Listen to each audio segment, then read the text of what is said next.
ॐ विश्वं दर्पणदृश्यमाननगरी तुल्यन्निजान्तर्गतं पश्यन्नात्मनि मायया बहिरिवोद्भूतं यथा निद्रया यः साक्षात्कुरुते प्रबोधसमये स्वात्मानमेवाद्वयं तस्मै श्रीगुरुमूर्तये नमः इदं श्रीदक्षिणामूर्तये बीजस्यान्तरिवाङ्कुरो जगदिदं प्राङ्निर्विकल्पं पुनः मायाकल्पितदेशकालकलना वैचित्रचित्रीकृतं मायावीव विजृम्भयत्यभिमहायोगी वयस्वेच्छया तस्मै श्रीगुरुमूर्तये नमः इदं श्रीदक्षिणामूर्तये तस्मै श्रीगुरुमूर्तये नमः इदं श्रीदक्षिणामूर्तये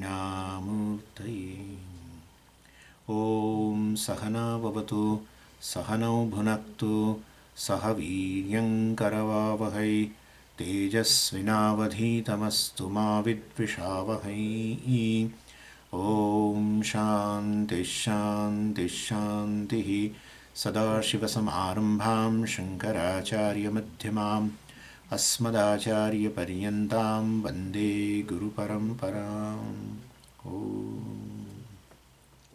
वर्स् 21 अयमित्यपरोक्षत्वम् उच्यते चेत्तदुच्यतां स्वयं प्रकाशचैतन्यम् अपरोक्षं सदा यतः. So this is chapter 7 of Pancadasi, the biggest chapter, as we said also.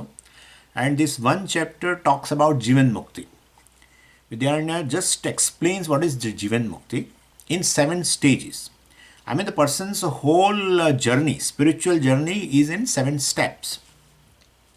And to explain that, well, he takes help of a Brihadaranyaka Upanishad mantra 4:4:12. Atmanam chet vijaniyat ayamasmi iti purushah kimichan kasya kamaya shariram anusanjvaret. With the help of, this mantra, he explains this mantra in 298 verses. And by that, he explains this Jivan Mukti, starting from the beginning to the achieving the goal in 7 steps. And well, he quotes this mantra in the very first verse, and then from verse 3 to 28, he explains this mantra in short. And then later, the whole part will be explaining that 7 steps, etc., with the help of a 10th man example. 10th man also gains 10th man in 7 steps. That's a very unique way he explains. Same way, the Atma, gains as the Atma and become free. And well, of course, in 7 steps. So from verse 3 to 28, he explains this mantra, and he started explaining a particular word of the mantra. He is explaining every word. And he first explains the word Purushaha. Atmanam chet vijaniyat ayamasmi iti Purushaha. Purushaha Atmanam vijaniyat. This Purusha, this Jiva, individual, should know the Atma, should know the Kutastha, etc. Anyway, and so the Purusha, while explaining the Purusha, he explained that it is a mixture of both Chidabhasa and Chit, and that only can know. Kutastha can never know that I am Kutastha.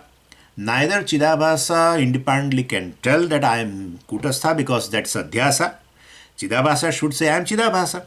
If Chidabhasa says I am Kutastha, means definitely he is taking himself other than what he is, and therefore that is Adhyasa. And therefore, basically Chidabhasa also cannot say I am Chidabhasa. Kutastha can never say, because Kutastha does not have any Indriya, etc. to say, even to, and mind also, to say that I am Kutastha. Therefore, who says Aham Brahmasmi? That was a question, of course. Well, we said it is Chidabhasa, which is Mithya, and which has a basis in Kutastha. So, very I basically am a Kutastha. That's a reality about me. So, that Kutastha, wears a coat of a Pramata, and well, expose himself to the Pramana called Shastra and the teacher, and realize that I am not a Pramata. That's a Mithya actually. That is my Vesha. That's my role. But I am basically Kutastha. So that's what he explained the word Purusha. Purusha is this mixture of Chidabhasa and Chit. And the Chidabhasa only has this attribute called Paramatritvam. Basically, the knowerhood is a attribute of this Chidabhasa or Ahankara, you can say. Anyway, and then now he explains word Ayam. Atmanam chet vijaniyat ayam asmiti purushaha. Purushaha atmanam ayam iti vijaniyat. So now he explains this word ayam. That also we have seen, of course. Ayam ahamasmi, right? Purusha atmanam vijaniyat ayam ahamasmi iti vijaniyat. So ayam ahamasmi, this ayam means this. This kutastha I am, this atma which is kutastha is myself. Now he explains why this word is used. Ayam is used. Aham kutastha asmi, that is enough. Ayam aham kutastha, what is this? So this atma ayam means what? So well, he says to indicate the proximity, aparokshatvam, word ayam is used. So this word ayam basically signifies that a clear and a direct knowledge of the kutastha, which is in the form of the self. So he says asandigdha aviparyasta bodha. Asandigdha, without doubt. Sandigdha means doubtful. So sandeha means a doubt. Sandigdha means doubted. Asandigdha, free from any doubt. And aviparyasta. Viparya, vagueness. Aviparya, basically without vagueness. So to indicate the knowledge of a kutastha or the self, free from the doubt and free from the vagueness, word ayam is used by the Upanishad. So aham kutastha asmi, that is fine, but that knowledge should be firm. Knowledge should be free from doubt, free from vagueness. For that, word ayam is used. That's what Vidyaranya explains. And he says we have such a kind of a knowledge without vagueness and without doubt. We have some knowledge. And so he gives the example. Dehatmani, like this Deha is Atma, is very clear. Right? If I ask you, where are you? You say, Swamiji, I am in my room. So that I is basically you are referring to Deha. And we don't have any doubt also for that. No doubt, no viparya, no vagueness. So like we have a knowledge right now, in a state of ignorance, of course, that I am a Deha, very clear, free from doubt and vagueness.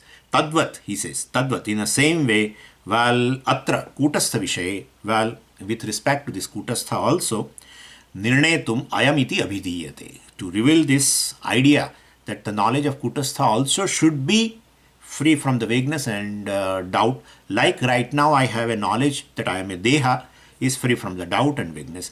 Well, to indicate that the knowledge should be like this, free from any doubt and vagueness, word ayam is mentioned. Iti abhidiyate means it is mentioned. Ayam iti means the word ayam is mentioned in the Upanishad mantra to indicate this such a kind of a knowledge. Okay, then verse 20 also I think we saw. To support this interpretation of word ayam, Vidyaranya, quotes say Upadesha Sahasri Shloka, 4th chapter, 5th shloka, in verse number 20. And in that it is said, Dehatma jnanavat jnanam, Dehatma jnana badakam, Atmani eva bhavedyasya, sanechanavi muchyate. Well, he says, Dehatma jnanavat, Deha eva atma iti jnanavat. So, I am this body. For this knowledge, well, I don't have to meditate, right? I don't have to do nididhyasana. Swamiji, I am doing nididhyasana. On what? For what? Well, to gain nishtha. Which nishtha? I am Deha.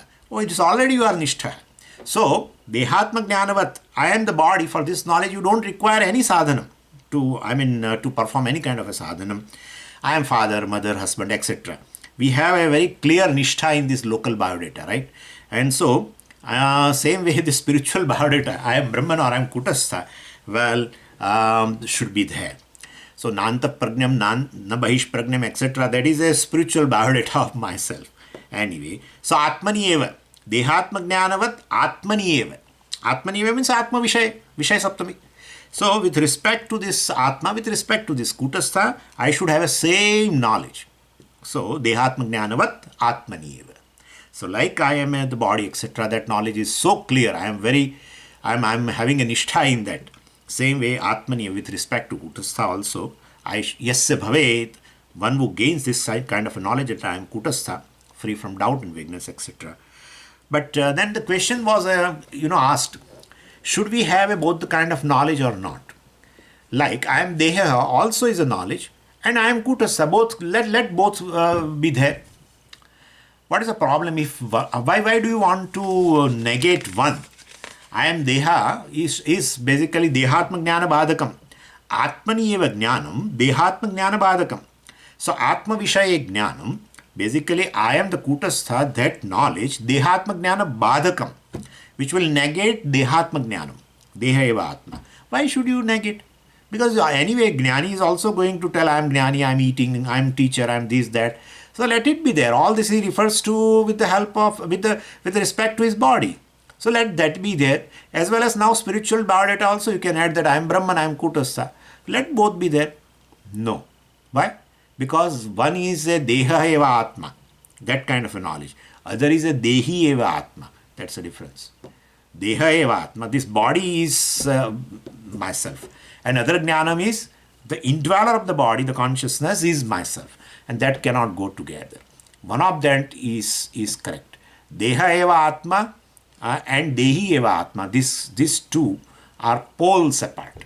So basically the indweller of the body definitely is distinct from the body. And therefore, Deha eva Atma and Dehi eva Atma cannot go together. And therefore, that is to be negated, and it is automatically negated. Atmani eva Jnanam Dehatma Jnana Badakam. It will negate that. And what will happen? Saha na ichchanavi muchyate. That's an interesting thing. Saha muchyate. This person will be liberated. Na ichchanavi. He gains his jnanam that I am Kutastha. But he doesn't want a mukti. That will not happen. By default, mukti will be there. Why? Because the Atma is like that. Atma is free. Ever free. Nitya mukta. And therefore, if you say I am Atma, you will be automatically free. So that mukti is not a basically, for mukti you should not put any effort, or even if you don't desire mukti, mukti will be there because you know that you are free. Which in a state of ignorance one doesn't know that he is free. That's the difference. Jnani knows that I am ever free. Even in the state of ignorance I was free, but I was not knowing. That's the thing. And therefore, I am free from birth and death, I am free from punya papa, I am free from any kind of a blemish. I am ever free. That's a knowledge. People feel that really there is some bondage and the bondage will be snapped by the jnana. Nothing happens. Nothing. Knowledge cannot do other than to remove the notions, wrong notions, adhyasa, etc., which are born of ignorance, of course. Because they cannot go together. Knowledge and ignorance cannot be together. And so ignorance-born notions also, adhyasa, etc., also will be gone. And therefore, Atma is ever free, which he will come to know. So, Nitya Mukta. Na ichchanapi. Even if he does not want liberation, Jnanam will give him moksha. Now, we have to see verse number 21. And that we read also. And ayamiti aparokshattam uchyate chet taduchyatam swayam prakasha chaitanyam aparoksham sadayatah. So now some doubt. Pancadasi is there to resolve doubts, several doubts, right? Now one more doubt comes. That Purupakshi says, word ayam is used for something which is directly in front of me. Because you translated word ayam as this. This means which is directly experienced as an object. So for object which is directly experienced, you can use word ayam. That word ayam cannot be used for Atma. It is not directly experienced as object. It is very subject. How can you use word ayam for Atma? Ayam you can use for this computer, ayam you can use for the screen, ayam you can use for anything which is in front of you. Ayam cannot be used for the subject, Atma. So therefore it is wrong. That's what he said. So Vidyaranya says, well, even though Atma is not an object in front experienced by us, it is directly experienced as a subject all the time. That's what he is going to say. Balyadishvapi jagradadishu tatha sarvasu avasthasu jagrat sapna sushupti sphutatara yasamvit vijrumbate. And all the three states which is directly experienced, all the three states which is ever experienced and which is directly experienced is only Atma. That's how it is. Because of which all experience takes place. Because being Swayam Prakasha, that's what he is going to tell. Which is Swayam Prakasha, you cannot miss it. And anyway, all experience takes place because of this Atma which is Swayam Prakash. Everything is evident to the self and self is self-evident. For self to be evident, you require another thing. Well, that becomes a self. Well, then this self will become Jadam. Chaitanyam, which will be Swayam Prakasha, well, it is ever effulgent, ever illumining. And because of which all experience takes place. Even direct experiences, indirect experiences, well, all this is due to this Atma. And therefore, object which is directly experienced, for that we are using word I am. But the subject which is directly experienced and which is ever experienced. Object may be object is directly experienced but need not be ever experienced. Need not be. The whole world resolves, including time and space. In deep sleep state, you don't experience. Well, but you cannot say I was not there. I was very much there to experience this blankness. And therefore, Jagrat Sapna Sushuptishu Ya Sputatara, which is ever illumining, which is Swayam Prakasha. That's what he is going to say.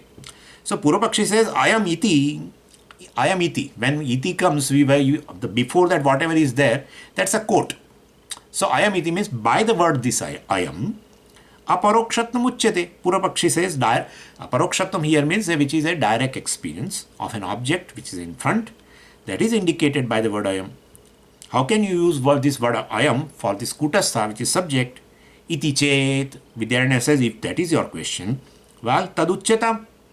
Don't worry about it. Let this word I am be used for the self also, for the kutastha also. So there is nothing wrong in that expression. Okay, why? Because he says Swayam Prakasha Chaitanya, kutastha is directly experienced and permanently experienced, which is subject, which is self-evident consciousness, and therefore aparokshatvam sada, well, all the time experienced directly. Hall is experienced right now. Computer is experienced right now. Need not be in all the three states. In all the three states, what is experienced directly, permanently, is the subject. And therefore, word I am in fact is more effective. I am means this means directly experienced. Well, that word I am is more effective for the subject. Because directly and permanently. Ever experience, direct experience. And therefore, sada aparoksham matah, since it is direct, and sada means permanently experienced. So Upanishad uses word I am for this Atma. So Atmanam chit vijayaniyat ayam asmi iti purusha. Purusha Atmanam ayam asmi iti vijaniyat. Ayam kutastha aham asmi iti vijaniyat. So this is how verse 21 also is over. Now let's see verse 22. Paroksham aparokshancha jnanam ajnanamityadaha nitya paroksha rupepi dvayam syad dashame yatha. We have used this word Swayam Prakasha Chaitanya, right? Sada aparoksham, etc. It is a directly experienced and ever experienced as a aham, etc. So when this much is said, being self-effulgent, it is ever experienced. What is ever experienced and directly experienced must be Chaitanya. Yeah. Anything which comes under the category of Jadam cannot be experienced directly also, maybe indirect, and it is not possible to experience ever also. Anything which comes in a category of Jadam, which is not self-effulgent, which is always illumined by the pramana, etc., or by pramata, through pramana, of course, that will not fit into the category of direct experience and ever experience. What is ever experienced, permanently experienced, and directly experienced must be the self-effulgent consciousness. Think of it. Anyway, and so therefore, well, when he heard this, Swayam Prakasha Chaitanyam Sada Aparoksham, so it is directly experienced and ever experienced as aham. When this much was said by Vidyaranya, Purvapakshi has come up with a series of questions now. And Vidyaranya answers all of them now. So let's see in the next word what are his questions first. Verse 22, well, he says, Paroksham aparoksham jnanam ajnanam iti adaha dvayam. So question of Purvapakshi is not, of course, given in a shloka, but only answer. But question we can based, question we can definitely, we can we can imagine from the answer of a Vidyaranya. But question is basically based on verse 21, second line. If you see in verse 21, second line, Swayam Prakasha Chaitanyam Aparoksham Sada Yatah Yasmat. Yasmat Swayam Prakasha Chaitanyam Aparoksham Bhavati. Well, based on that, so ever experience and direct experience, self-effulgent consciousness or Kutastha, based on that, he is asking 4 questions now. So, Purvapakshi says, listen to me. He tells to Vidyaranya that if Kutastha is a ever experienced, you can't talk about ignorance of a Kutastha, which is ever experienced, all the time experience. How can you talk about ignorance of a Kutastha? That's the first question. You cannot talk about Kutastha Ajnanam because you say it is directly experienced and you cannot miss it because it is permanently experienced. Therefore, there is no question of a ignorance of Atma or Kutastha. So, Kutastha Ajnana Vishayaka Prashna first. Second, if then therefore Kutastha Ajnanam is not possible, you should not talk about Kutastha Jnanam also. Because Kutastha Jnanam, the prasakti, the occasion of a knowledge of the self is possible only when there is a self-ignorance. So self-ignorance itself is not possible because self is self-effulgent. And therefore you are not going to miss it. And therefore there is no ignorance. And therefore Kutastha Jnanam also is not possible. And so because knowledge is defined as a removal of ignorance. But there is no question of a ignorance of the Kutastha. Therefore, there is no question of a knowledge of a Kutastha also, right? And therefore, well, he says, second point he raises is that Kutastha Jnanam also is not possible. Okay. And he says, how come Brihadaranyaka Upanishad says Atmanam Vijaniyat? Purusha Atmanam Vijaniyat. Purusha should know this Atma, Purusha should know this Kutastha. How? Why Upanishad says like that? Upanishad should not say like this. It's a Vidhivakya, right? Vijaniyat. So, well, he should know this. So, anyway, there's a second question. First, Kutastha Jnanam is not possible. Second, Kutastha Jnanam is not possible. Third, well, you cannot talk about Paroksha Jnanam of a Kutastha. Why? Because Paroksham is an indirect knowledge. Indirect knowledge of an object is possible. Suppose if I describe about a World Trade Center of New York right now. So it is not a direct knowledge for you. It's an indirect knowledge for you, right? WTC. So you will have a Paroksha Jnanam of a WTC. If you happen to go to New York and you see in front, well, it is a Paroksha Jnanam of that center. So with respect to object, it is possible Paroksha Jnanam and Aparoksha Jnanam. That indirect knowledge of the object, of course, because the object being away in terms of a time, in terms of a place, that's possible. You can talk about your retirement, which is Paroksha. Yeah, in terms of time. You talk about this World Trade Center, which is away in terms of a place. So you can definitely talk. So something can be away in terms of a time, something can be away in terms of a place. And then that place, well, or that state, well, definitely you will have a indirect knowledge. But when you experience it, when person gets retirement, he experiences directly now. Or the World Trade Center, you happen to go there today and you see, well, it is a direct experience. So with respect to object, see, this is a very unique thing he is going to bring now. With respect to object, it is possible direct knowledge and indirect knowledge. Paroksha Jnanam, Aparoksha Jnanam is possible with respect to object. But you said this Kutastha or this Brahman happens to be the self-evident. And therefore for self, which is self-evident, how come there is a Paroksha Jnanam? So third question is basically Paroksha Jnanam of a subject is not possible. Paroksha Jnanam of object is possible. And well, if Paroksha Jnanam of a object is possible, and therefore Aparoksha Jnanam also of an object is possible. Direct knowledge is also possible. So this Aparoksha Jnanam, that kind of an adjective, Aparoksham, is valid when Paroksham is there. Otherwise, you need not have to use this. Like when all the crows are black, you need not have to say there is a black crow. If you happen to see a white crow, then you say, well, this is a black and this is white. So adjective have a place to distinguish from other kind of an objects. But here, so with respect to Kutastha, which is ever aparoksha, and there paroksha jnanam is not possible because it is not an object, it is subject.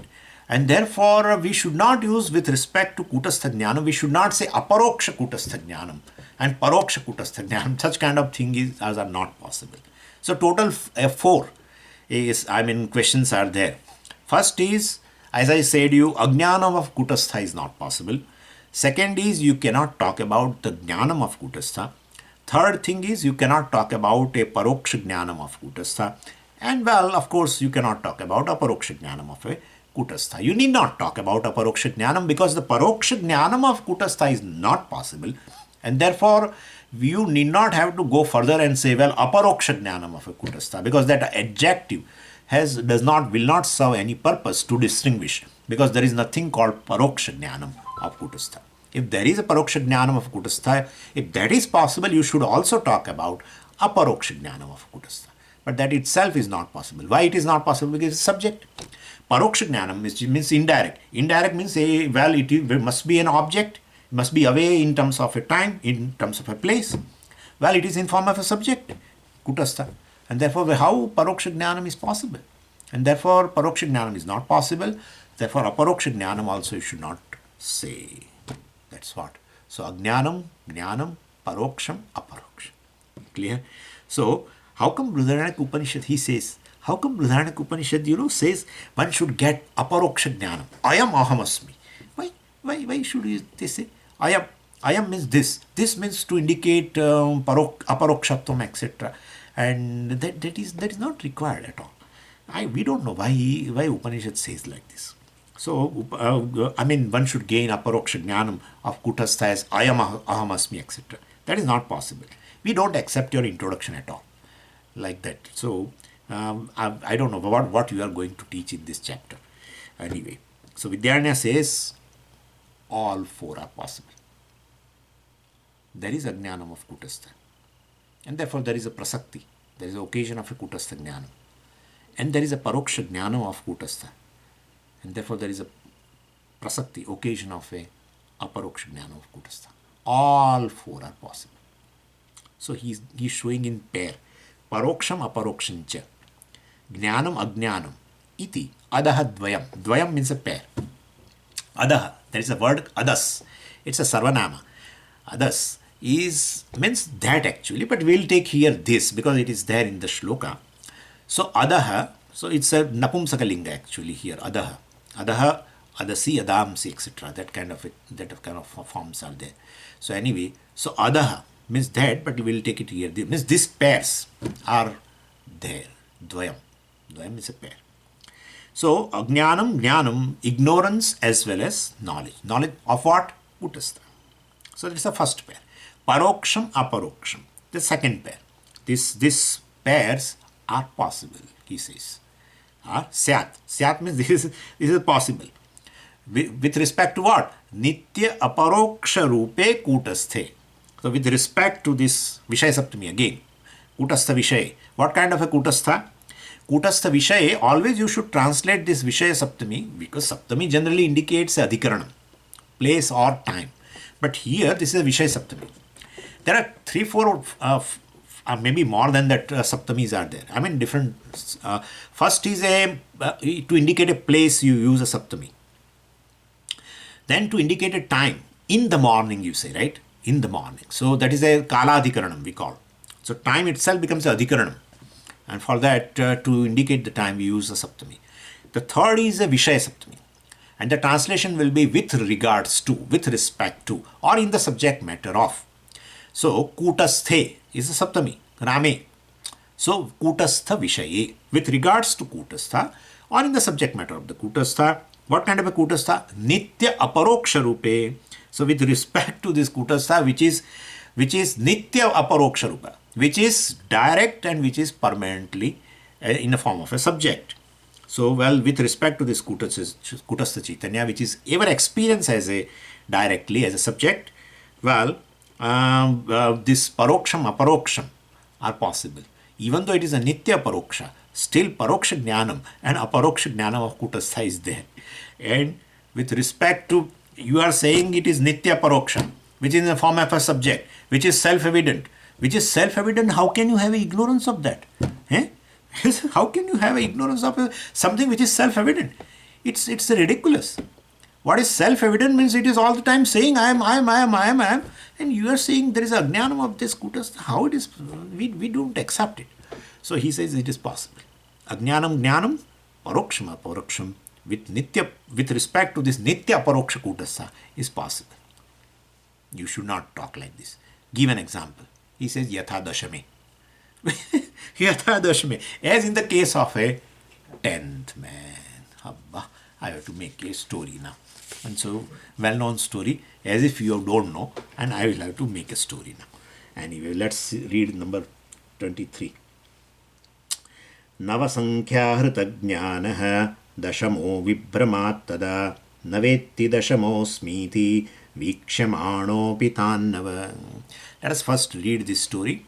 He begins 7 steps, etc. Before that, you know that 10 boys, they decide to go for a picnic, etc. And one was the leader of that. And then he gathered all the boys and, he said, I will lead all of you and we will go to picnic on the other side of the river. And then he promised the parents of the other students also, other boys also, that, I will take care of them and we will come back in the evening, etc. And then they went. And river was little, having a flood, so it's so swollen river. But still, they all were knowing swimming and they crossed the river. And then once they reach on the other side of the bank, then that leader thought, let me count. And he counted. So he told them to stand in a queue and then he counted. And he found 9. And he was a bit worried. And then he thought maybe he was still swimming in the river, etc. The 10th one, he could not find. They searched everywhere, they could not find. And this boy, the leader, was crying, how will I answer the parents of this missed 10th boy, etc. Anyway, and it happened that a sannyasi came. Sometimes we say sannyasi came, sometimes we say some other came. So anyway, so he came and then he said, the 10th man is there. He asked for the reason why you are crying. And then that leader told, yes, the 10th man is missing, etc. The 10th boy is missing, rather. 10th boy is missing. And he could figure out immediately. So he said, don't worry. Stop crying. 10th man is there. That's it. The 10th man gains the knowledge of the 10th man. That 10th man is there. Please understand what I am saying. 10th man gains the knowledge that the 10th man is there. This is aparoksha jnanam or paroksha jnanam? Paroksha jnanam. This is paroksha jnanam. 10th man gains knowledge of a 10th man. He says dashamaha asti. He doesn't say I am 10th. That revelation will be later. That's a paroksha. So that's a direct. But right now, that person told that yes, 10th man is here. Don't worry. He is here. He is not lost. He is not drowned. No, he is here. And then of course the 10th man got curiosity. Once he was relaxed, then he got curiosity. Now present that 10th man. Don't worry, he said, stand in a queue. And then all stand in queue, and then he told the leader to count. When he finished the counting, 1, 2, 3, 4, 5, 6, 7, 8, 9. And then this person told the 10th man that you are the 10th man. Now he says, aham dashamaha asmi. This is a aparoksha jnanam, direct knowledge of the 10th man. Okay? So 10th man was never lost. Due to ignorance of the 10th man, both the things were possible. Paroksha jnanam of a 10th man and aparoksha jnanam of the 10th man. It is possible. Anyway, so dashamaha asti, that knowledge is a paroksha jnanam. Dashamaha asmi, that is a aparoksha jnanam, direct knowledge. And therefore ajnanam, jnanam, paroksha jnanam, aparoksha jnanam of the 10th man are possible. Well, drop the 10th man. Bring Kutastha now, okay? So that is the situation. They give another example. Because you people are tired of this 10th man, you may feel that let us take rest. Let the Swami tell the story. Let us take rest for 5 minutes now. So they give another example of a Karna. Same thing. Karna was a Kaunteya, but not knowing that he is a Kaunteya, and he took himself to be a Radheya. So then Karna was told. Early, suppose let us we can imagine the story like this, right? So, well, Kunti says that Kaunteya is there. Suppose Kaunteya is there, to whom she tells to Kaunteya who takes himself to be a Radheya, to such a Karna. Kunti tells Kaunteya is there. Kunti Putra is there. Kaunteya means Kunti Putra. So Kunti Putra is there. Oh, Kunti Putra is not lost. No. He is not destroyed. He is there. Fine. Very good. And then because he was searching Kunti Putra, Karna. And then Kunti says, well, you are the Kaunteya. You can take it that way also. Karna gains a paroksha jnanam of a Kaunteya. Kaunteya asti. And then Karna gains aparoksha jnanam of a Kaunteya. Kaunteya asmi. Aham asmi. So this way, we can, instead of a 10th man story, we can make this story also. Anyway, so now all these things, how journey of a, gaining a 10th man by the leader has been divided by Vidyaranya into 7 steps. Ultimately gaining a 10th man in form of I am a 10th man. Well, he divides this story, gaining his goal of reaching it or gaining a 10th man, well, in 7 steps. And after that, well, he will explain how a spiritual seeker's journey also should be divided into 7 steps till he reaches the goal, moksha, etc. Or I am kutastha, that is the goal. So now this verse, basically 23, talks about the first stage of the 10th man. Well, till he gains, this is the first step.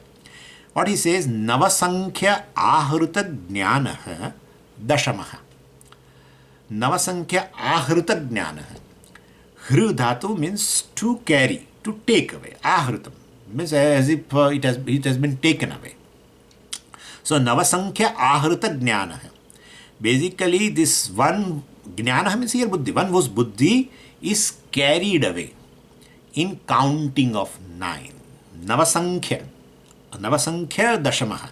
So actually he is a 10th, but his buddhi has been carried away in counting of Navasankhya, in counting of these 9 people. Why it happens? Vibramad. Well, because of the ignorance, because of delusion. Well, what kind of a delusion? Well, dashamaha asmi na veti iti. Well, I am 10th, he doesn't know. When he is counting, it's very evident by the rule of exclusion, right? So when he counts 9, simple. Now all the 9 have been counted. By rule of exclusion, who will be the 10th? He only is a 10th, but he doesn't know. So that's a vibrama.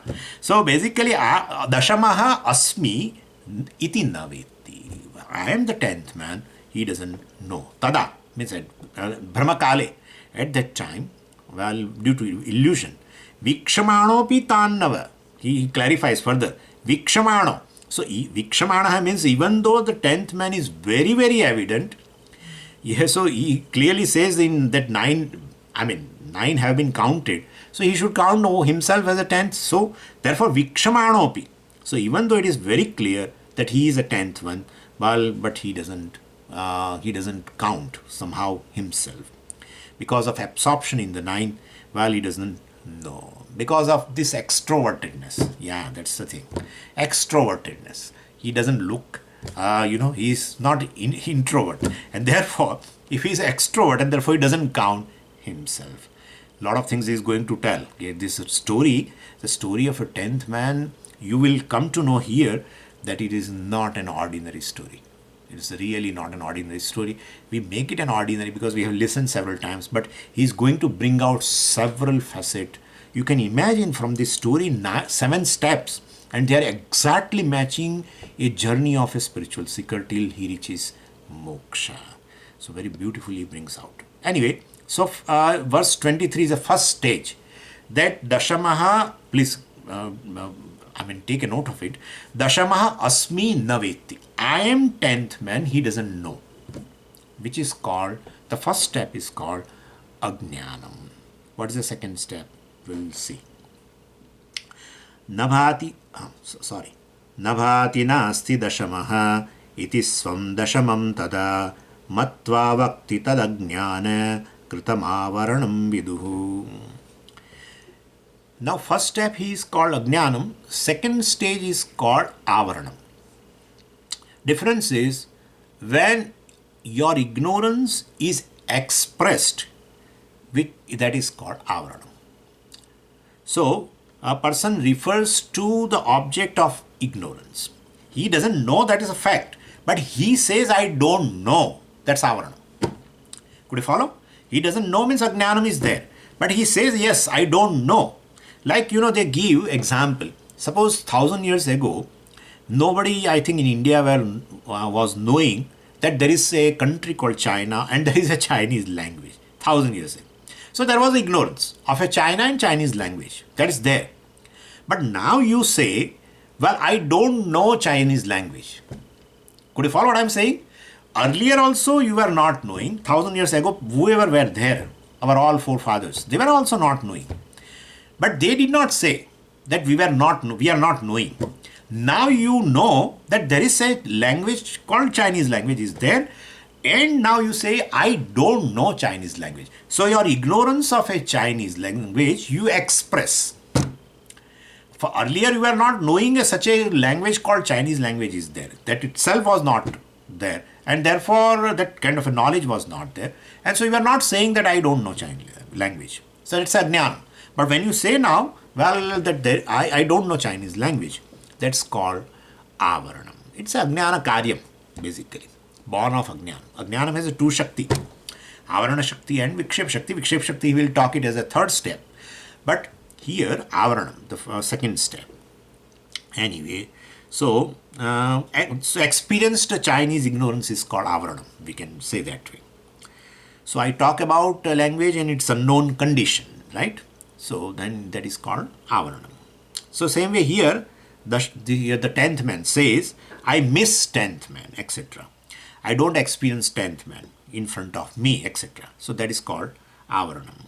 So he alone is a 10th man. But well, basically, now he expresses that Dashamaha na bhati, Dashamaha na asti iti. So that's a quotation. Dashamaha na bhati, Dashamaha na asti. Well, 10th man is lost. Dashamaha na bhati, I don't experience him here. He is not here, etc. So that is called the ignorance of the 10th man now expressed by the 10th man. So that's called Avaranam. So this is, he shows it that way. Earlier he says, Dashamaha asti navetti. Dashamaha asmi navetti. I am the 10th man, he doesn't know. That's fine. But he says now that the 10th man is lost. 10th man is, I don't experience 10th man, I don't see him here, etc. Well, that kind of an expression is born of the ignorance of the 10th man, right? That's called Avaranam. So this is Dashamaha Matva Vakti. The person thinks of basically a 10th man and declares that 10th man is neither experienced nor existent. He denies experience and existence of the 10th man. So Satta Bhana Nisheda we call. Is called Avaranam. Satta means an existence. And Satta Bhanam, well, the person is not, I'm not experiencing, and therefore I'm not experiencing a 10th man, and therefore he is not there. Such a kind of a, Nisheda of the 10th man is called Avaranam. So even though he negates, of course, he himself is a 10th man. So Vidyaranya says, Swam Dashamam, with respect to ever experience, well, 10th man, ever experience, he is going to prove with regards to this ever experienced 10th man, well, he has a Ajnanam and Avaranam. Your question, Ho Purpakshi, was there Ajnanam of a ever experienced, directly experienced Kutastha is not possible. Well, it is possible. It is possible. Ajnanam is also there of Kutastha and Avaranam also is there. That he will talk later, but first he talks with regard to this example of a 10th man. So this is the second step. First step is Ajnanam, second step is a Avaranam. And so in the second line you see the Vakti. So na bhati dashamaha iti vastama iti maktva vakti. So because that's a quotation. So Vakti means Svach dhatu. Means he said, matva, knowing that the 10th man is not there, etc. I don't experience 10th man, etc. That's Avaranam. And this Avaranam is created by, as I said you, Ajnanam. Ajnanakruta Avaranam. Avarana Shakti of the ignorance becomes active. Second step.